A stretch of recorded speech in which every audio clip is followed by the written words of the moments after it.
And from Ekarupa, you have to go to Anekarupa. There is a second stage in Upasana. One is Ekarupa Ishvara Upasana. The second is Vishwarupa Ishvara Upasana. In Ekarupa, there are differences. My Shiva is different, your Vishnu is different. My Devi is different, your Shiva Vishnu are different, etc. Like that.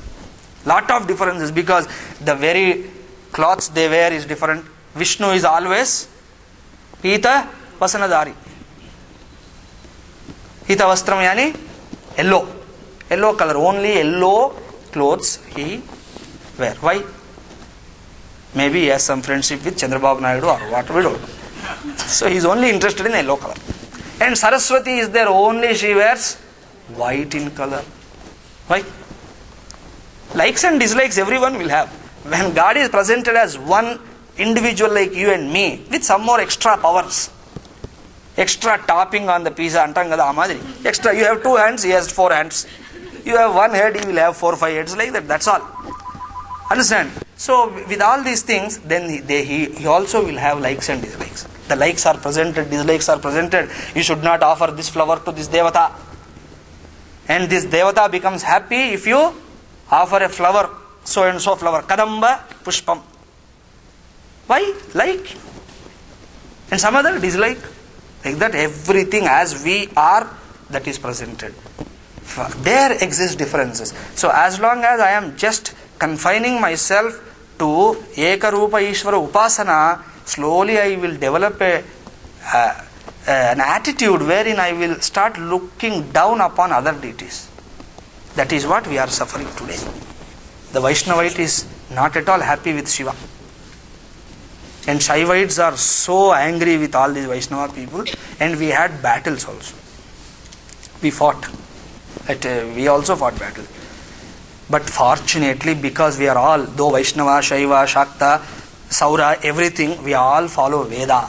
So our battles were not bloodshed battles, but bookshed battles, that's all. We only wrote more books, that's all. Somebody writes about this, we write against that, again he writes, like that. Our literature has grown. We never fought with swords, etc. Only intellectual fight. That is good. Not bloodshed, but so as long as I am here, I will have this problem. From there, Veda says, graduate to Vishwarupa Bhakti. And moment I come to Vishwarupa, that is Anantam. Can there be two, one Vishnu, one Narayana, one Shiva there? No. Shiva is same, Vishnu is same. So there you will understand the real aspect of God. Relatively real aspect. Then from there, having come, you are totally qualified. From there you can simply jump into Jnana Yoga. So Karma Yoga is divided into two. Sakama, Nishkama. Upasana Yoga is also divided into two. What are they? Ekarupa Upasana, Anekarupa or Vishwarupa. One and the same there. And then Jnana Yoga. This is not divided. This is as it is now. So Bhakti is, all this put together is called Bhakti. So Sakama, Karma, Yoga, Rupa Bhakti, Nishkama, Karma Yoga, Rupa Bhakti, Eka Rupa Ishvara, Upasana Rupa Bhakti, Aneka Rupa or Vishwarupa Ishvara Upasana Bhakti, then Jnana Yoga Rupa Bhakti. Because Bhakti is an attitude. Bhakti is that conducive situation wherein all these are nourished, fostered, and all these are given a help for the growth. So if I am a Sakami, only desire-oriented fellow, still I am going to God. Chaturvida bhajante mam janaha sukritino arjuna. Artho, artharti. These two fellows are only that, artha and artharti. Artha is the one who prays to God when he is in distress. And artharti is the one who prays to God because of greed. I want more money, O Lord. Now I am okay, health is there, everything is there, I don't have any distress. But for future gain I am praying you. So two people are there and God accepts them. Chaturvidha, 4 types of people do worship me. And he says, Sukrutinaha, they are all Punyatmas. They are all great people. So if I have a desire, still I want God, I go to the Lord and present flowers, etc., and say, this wish of mine is to be fulfilled. I have some problem wherein I am not able to work upon. So Lord, with your grace, I am taking this mantra and do this anushtanam for 40 days. Then by your blessings, may I fight that. So that bhakti is there or not? Now please tell me, is there bhakti or not? Irukka illiyamma? Irukku. So in karma yoga, bhakti is there. So when he becomes nishkama, now I don't want any desire outside. I have a desire to polish myself, to tone up my internal personality, to bring more emotional and intellectual stability, and thus enrich myself.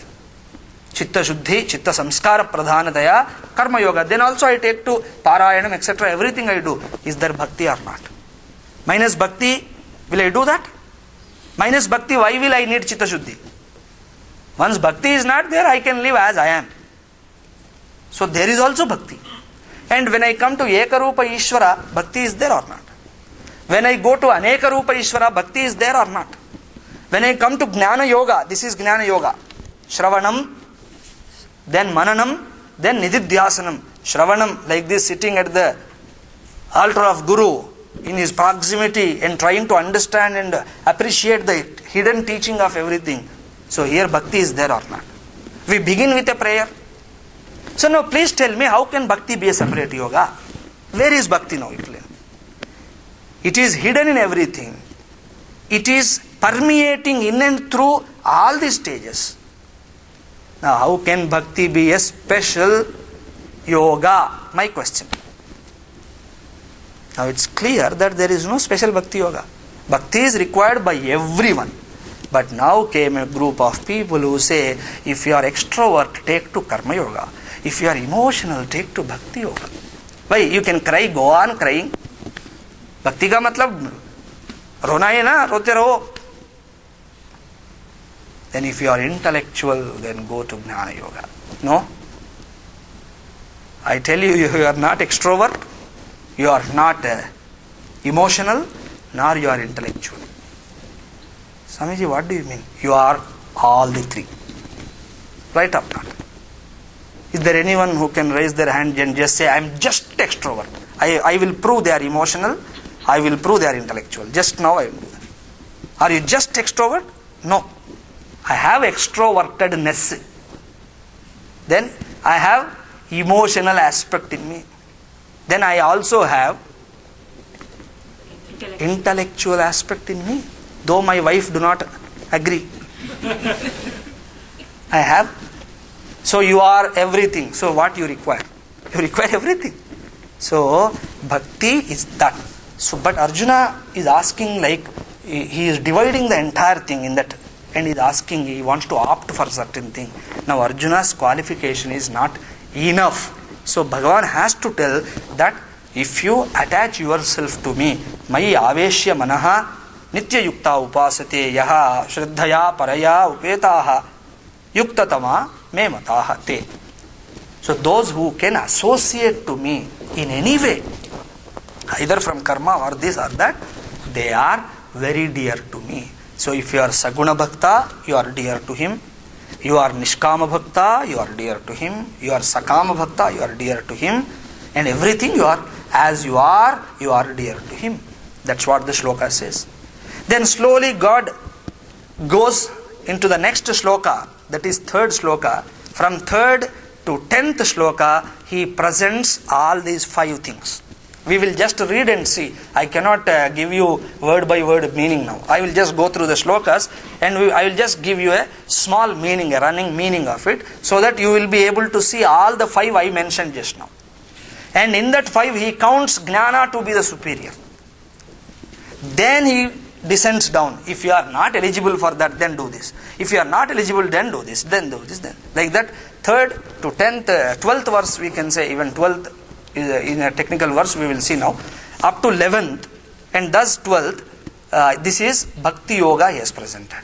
And from 13th to 19th, he presents the Bhakti Yoga Phalam, the result. Because by knowing the result we will be happy, we will follow only then. Prayojanam anuddishya mandopi na pravartate. Without expecting the result, even a manda person who cannot think, dull-headed fellow also will not attempt. So prayojana, he speaks, and in 20th verse he concludes everything. And he says, this is Veda. Like that we will say. Now we will see.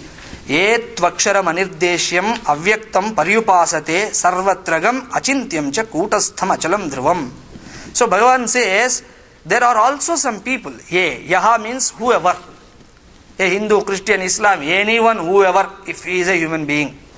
Yaha tu aksharam anirdeshyam avyaktam sarvatragam achintyam kutastham achalam dhruvam. All these are adjectives. For what? Brahma. Nirguna Brahma. Pariupasate. So there are people who worship that Nirgunam Brahma. Attribute-less Bhagavan, as expounded in Upanishads. And what are his qualifications? Here he gives some qualifications in the form of adjectives, but these are not definitions. These are only indications. He says, Aksharam, he can be never destroyed. That means permanent, which is there all the time. And Anirdeshyam, you can never point out at it. You cannot say this is. You cannot pinpoint the infinity. Can anyone? This is infinity. This. You cannot show. Because it is beyond your reach of that. So, Anirdeshyam, Avyaktam, it is never available for senses. Then, Sarvatragam, it is all over. Achintyam, you can never meditate, you can never get that into your mind. Then Kutastham, which is non-changing. And Achalam, which never moves. Never moves. That means it got paralysis or what? No. It's not like that. Because it is infinite, it cannot move. Which is beyond time and space. How can it move? Any movement is possible in the field of time, space. That is how time is calculated. Time is relative in that way. So, this is Achalam, it moves not. And Dhruvam, ever it is. Let every change be there, but no change can change this. Trikalepi Tishtati. In all three times it is there like that. It never changes. It is not subjected to any change. That people do Upasana, they also follow Jnana Yoga in this way. So he says, and to whom it is possible. Okay, to whom it is possible. Because he says, those people also will reach me. In the shlokas are to come. He says, these people who meditate, who try to pursue the understanding and thus establish themselves in the Advaita Avastha, they also reach me only. But he says there are a lot of qualifications involved. Because this is not possible for an ordinary mind.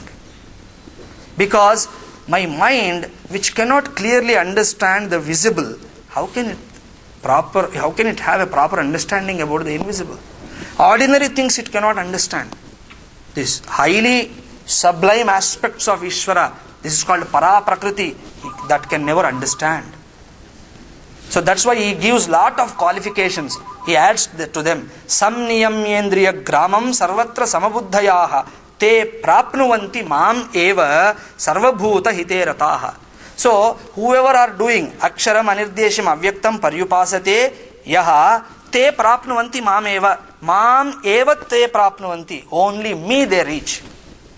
Or you can say te eva prapnuvanti, only they reach. That eva can be put here also. So only they reach me. And what are the qualifications that they have worked for, so that they could get this Advaita Avastha, non-dual state of worship? How could they enter? Because Samniyamya Indriya Gramam. Those are the people who began with the control of sense organs.